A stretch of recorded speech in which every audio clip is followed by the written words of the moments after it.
Hi there.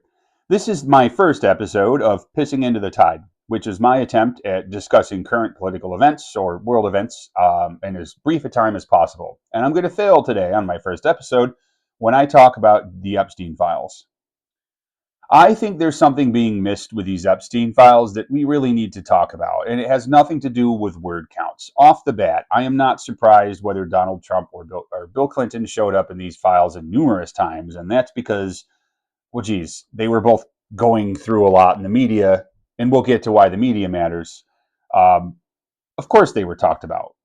Why were they talked about? Well, let's talk about Epstein Island for starters. Epstein Island was nestled right in the US and British Virgin Isles and had the resources of a small nation state. And I'm sorry, how does that happen without our government being in on it? Well, it turns out that this island, which was present, by the way, through several Democratic and Republican presidencies, this island also, by the way, nestled in the U.S. and British Virgin Isles, subjected very intensely to our laws. I mean, if South America is often interfered with, imagine these islands. Somehow got away with importing thousands of underage girls when I personally have visited some of these islands and had to go through hours of verification and watched parents have to bring birth certificates to prove they were their children. How does this happen? Well, this happens because our whole government was in on this, obviously, and there is no good guy when you talk about that. I'm sorry to say. Tony Blair, Bill Clinton, Donald Trump, so thousands of people were implicated in these files, and oftentimes directly, like direct ways. Okay.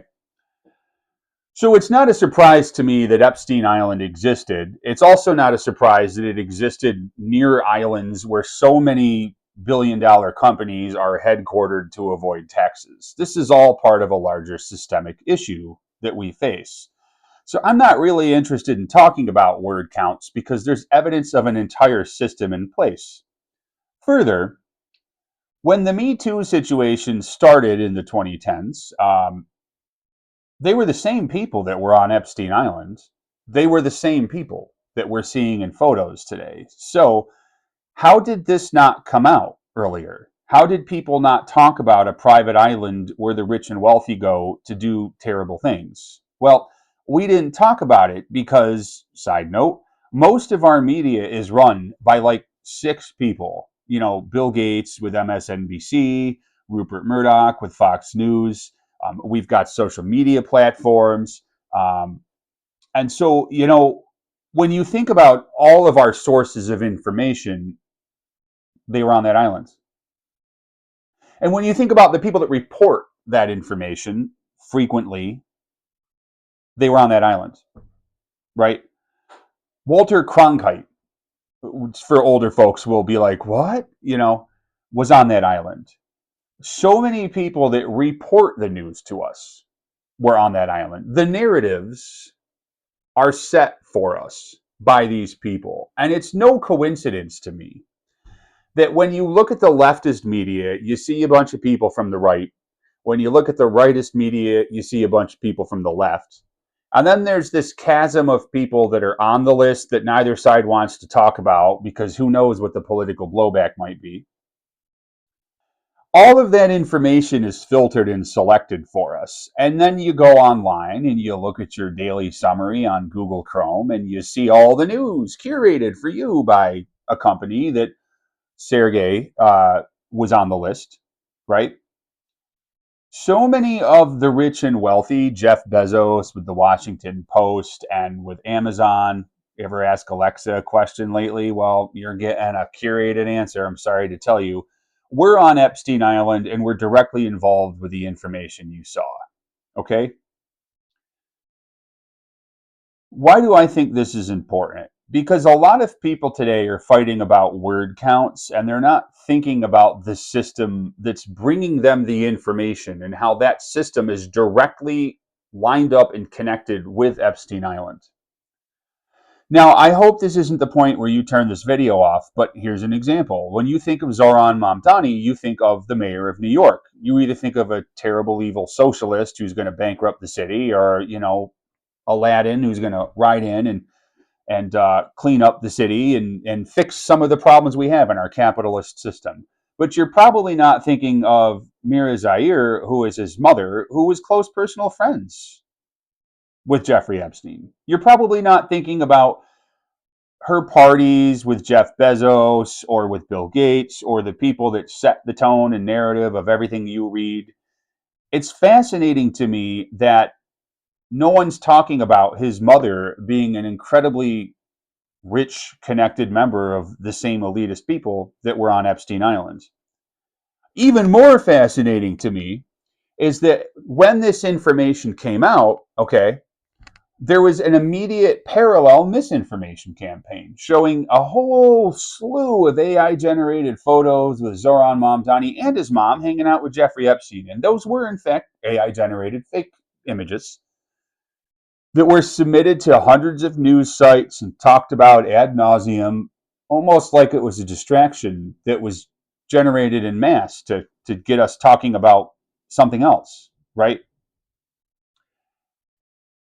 Now, I could talk about this a ton of local elections. I could spend hours researching, I don't know, Peoria, Illinois elections, and maybe there's a connection there. I don't know. I'm just making up examples.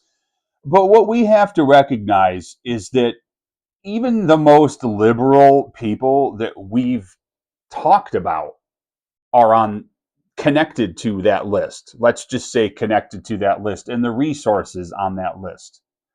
So when we think we've heard unbiased information, we're just objectively wrong. Art Michael Jackson, Chris Tucker. I'm trying to imagine Chris Tucker on that island, as gross as the island was. I'm just trying to imagine his voice at that island. Itzhak Perlman was on that island. The people that set the tones of what are discussed and that get air were on that island. This isn't about word counts to me. People are missing the plot. This is about legitimately a ruling class that transcends the US government, that runs our media, that provides us information that makes us feel informed when in fact we're not. And this is about how the people in that class fight each other by proxy through us. One criticism I have, and a lot of people in independent parties have of both parties, is that they both are just corrupt and they both just direct money at the hundreds of millions plus to their friends. And those friends were on this list. They were at the islands. And we defend our party as though they weren't rubbing shoulders with people at these parties. They're not solving our issues. How many of these people were reporting on Epstein Island before the news came out? Did Zoran Mamdani's mother? I'm sorry, I actually grew up with a single mother. I believe women, and I think that generally human beings, I know the people I've met who were scumbags. I don't think she was unaware of what was going on there. I don't think she was unaware any more than Rupert Murdoch or Donald Trump was. I mean, why did this not come out before it was forced out and it became politically expedient? It didn't come out because the system didn't want it to come out. Walter Cronkite did not want to talk about this. Oprah did not bring this up. She had sex traffic victims on her show, but she didn't report on the ones on Epstein Island where she's implicated. Okay, Bill Clinton was a well known frequenter on the Lolita Express, right? Why did he not bring this up?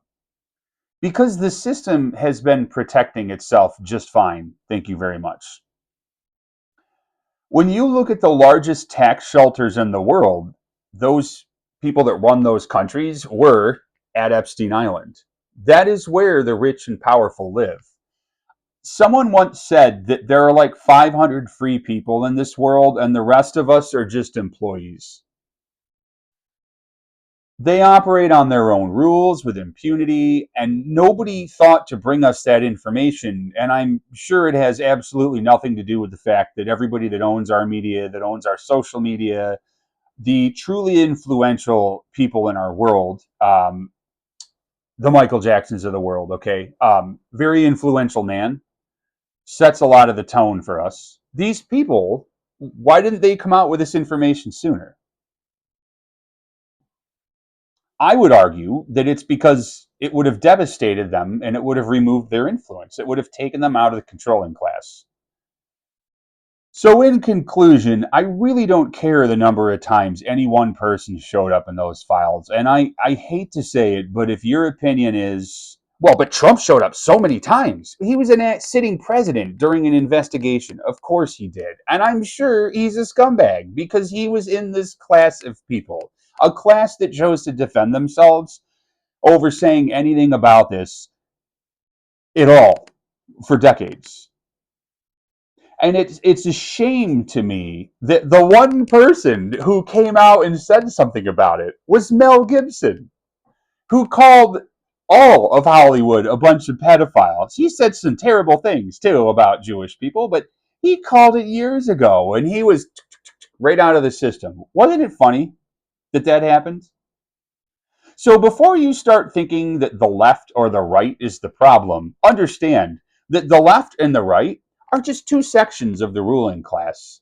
And their key to making sure that they stay in power and get what they want is to manipulate you and I through their network of connections that was just ever so slightly hinted at by the Epstein files to get you and I to enable them to do the things they do. And when you own information, when you own the dissemination of information, you own media, you own culture, and you set the tone for every single thing that happens, it is absolutely no surprise to me that Epstein Island existed, wasn't reported, and that people think it's over when this was just the tightening of the nut on the bottom of the bathtub. This is still going on. It's just a different island. It's a different group of people who have washed their hands of the situation because it's all out now, and that's it. Newsflash, you got a hint of what goes on in the ruling class through these Epstein files. And you could choose to see the forest for the trees, or you could point at that tree over there and say it's too red or blue, or that that tree shows up too many times. But guess what? You're in a forest of gross. And if the sooner you wake up and you realize that, the sooner I think that the true implications of the Epstein files will be seen. Anyway, thanks for listening to my first episode of Pissing into the Tide. Hopefully, I'll be back soon.